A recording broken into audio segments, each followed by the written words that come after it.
tous. Je fais une petite vidéo rapide pour montrer les améliorations que j'ai fait sur la Winal à 580, donc tout métal. Tout métal. Rapide.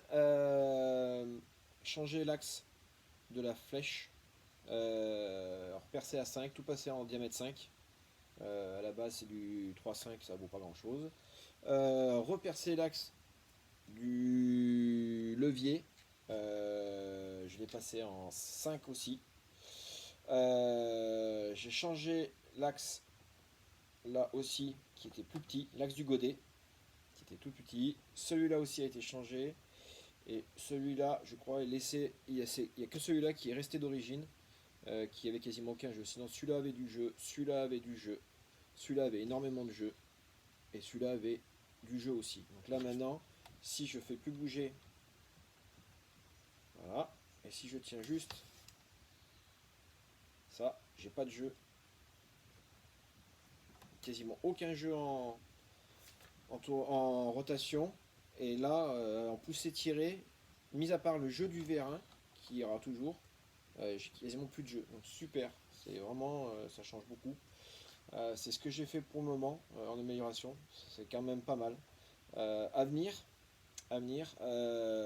les ressorts de chenilles, j'ai vu des commentaires, ils sont trop forts, trop puissants. J'ai démonté déjà, j'ai regardé, à l'intérieur la terre était passée dedans le corps, à l'intérieur là, il y avait de la terre déjà, donc à vis, et les moteurs sont bien ouverts, donc ils peuvent prendre de la terre. Donc à nettoyer peut-être une fois tous les je sais pas combien, mais à voir par rapport à votre utilisation.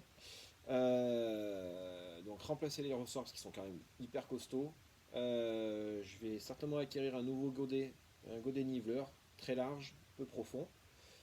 Je vais voir pour acquérir la fameuse attache rapide pour les seaux qui se branche directement à la place du marteau piqueur. Je vais voir comment ça marche et si ça vaut vraiment le coup. J'ai déjà posé quelques questions à certaines personnes, j'attends le retour.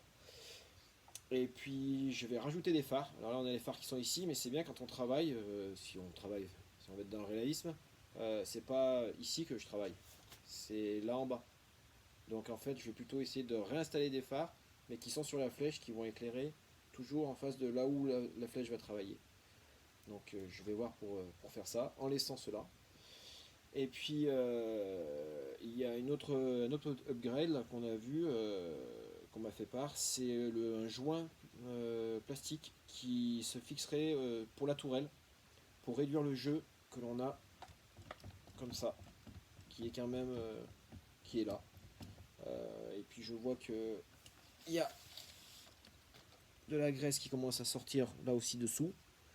Donc voir si un joint d'un millimètre je crois, qui fait à peu près ça. Une grande bague en plastique. Voilà. Voilà ce qu'il y en est pour l'utilisation de la Lumina et puis les améliorations pour le moment. Mais je vous avoue que là, tout ce qui est les axes, flèches, godets, levier, ça vaut le coup d'y faire. Faut faire attention, parce qu'il y a des axes à l'intérieur quand on reperce à 5, celui-là et celui-là, donc c'est à 5 mm de diamètre. C'est juste. Ce qui reste en matière, je crois que c'est pour ici ou un des deux, c'est juste. Donc faites attention et n'hésitez pas, vous pourrez réouvrir la flèche là en fait, vous l'ouvrez et vous enlevez les copeaux parce que ça arrive à rentrer dedans. Donc voilà. Voilà ce qui a été fait pour le moment et on verra par la suite ce qui va avancer. Je vous en referai part dans un délai j'espère très court. On verra ça. Allez, à plus.